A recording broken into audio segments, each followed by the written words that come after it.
CC treasurer NM വിജയന്റെ മരണത്തിൽ ആത്മഹത്യാ പ്രേരണാ കുറ്റം ചുമത്തി പ്രതി ചേർക്കപ്പെട്ട സുൽത്താൻ ബത്തേരി MLA IC ബാലകൃഷ്ണൻ നിയമസഭയിൽ എത്തി.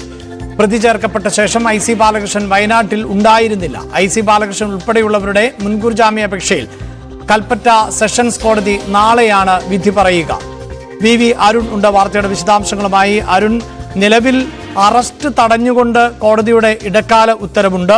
പക്ഷേ ജാമ്യാപേക്ഷയിൽ വിധി പറയുന്നതേ ഉള്ളൂ. അദ്ദേഹം ഒരു ജനപ്രതിനിധിയാണ്, MLA ആണ്. കഴിഞ്ഞ ദിവസങ്ങളിൽ മാധ്യമപ്രവർത്തകരടക്കം ബന്ധപ്പെടാൻ ശ്രമിക്കുമ്പോഴൊക്കെ ഫോൺ സ്വിച്ച് ഓഫ് ആയിരുന്നു. പക്ഷേ ഇന്ന് സഭയിൽ എത്തിയിട്ടുണ്ട്. എന്താണ് മറ്റു വിവരങ്ങൾ?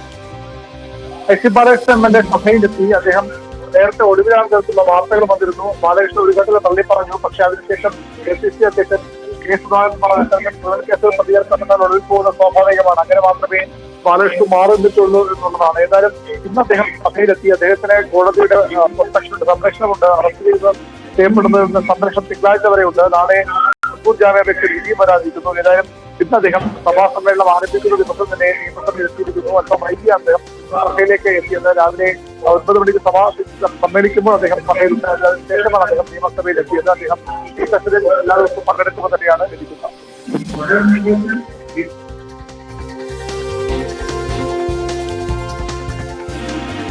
വയനാട് DCC ട്രഷറർ ആയിരുന്ന NM വിജയന്റെ ആത്മഹത്യയുമായി ബന്ധപ്പെട്ട കേസിൽ ആത്മഹത്യാ പ്രേരണാ കുറ്റം അടക്കം ആണ് IC ബാലകൃഷ്ണൻ MLAക്ക് നേരെ ചുമത്തപ്പെട്ടിട്ടുള്ളത്. ഇതിൽ മുൻകൂർ ജാമ്യാപേക്ഷ കോടതിയുടെ പരിഗണനയിൽ ആണ്. നിലവിൽ അറസ്റ്റ് തടഞ്ഞുകൊണ്ടുള്ള കോടതിയുടെ ഇടക്കാല ഉത്തരവ് നിലനിൽക്കുന്നുണ്ട്. അതേസമയം ജാമ്യാപേക്ഷയിന്മേലുള്ള വിധി പ്രസ്താവം ഇതുവരെയും വന്നിട്ടില്ല. അടുത്ത ദിവസം വിധി പറയാനിരിക്കെയാണ് ഇന്ന് MLA സഭയിൽ എത്തിയിട്ടുള്ളത്.